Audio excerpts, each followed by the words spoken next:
তিনবার পারলাম এই সুযোগে, যেমন ধরেন বাংলাদেশের মিডিয়াগুলা, যেমন প্রথম আলো, জাউরা ও বলছে যে কিছু লোক এসে হামলা চালাইছে। এই লোকের পরিচয় তারা জানে না। মতি মাহফুজকে এমনি আমি থাপড়াইতে চাই, জাউরার জীবন ভালো হবে না। এখন আবার কচু খেতে আসিছে মানবাধিকার নিয়ে, ওরে আমার ওরে ওবার মানবাধিকারও বুঝে। মানে আপনি একজন খুনি ডাকাতের মানবাধিকারের পক্ষে দাঁড়াইবেন, জার্মানিতে নাজি পার্টির সদস্যদের মানবাধিকারের পক্ষে দাঁড়াবেন, ওই সারাক্ষণ করে ধান্দাবাজি। জানেন কই থেকে কি টাকা কামানো যায় তার ধান্দা করে। টাকা কামানো খারাপ কিছু না, কিন্তু মিনিমাম নৈতিকতা তো থাকবে। একটা এক্সাম্পল দিই, ওই যে মুস্তাক মারা গেল না, রিমান্ডে নিছিল, তার সাথে কিশোরকে ধরেছিল।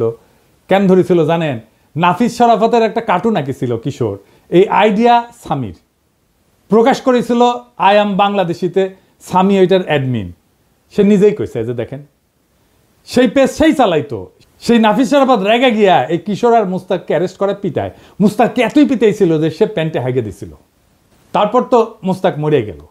সেই নাফিস শরাফতের একটা কাজের জন্য এই সামি তদবির করছে মন্ত্রণালয়ে, কাজ দেয় না এই জন্য মন্ত্রণালয়ের দায়িত্বপ্রাপ্ত বিশেষ সহকারী পিছে সে লাগিছে, তার নামে রিপোর্ট করাইছে।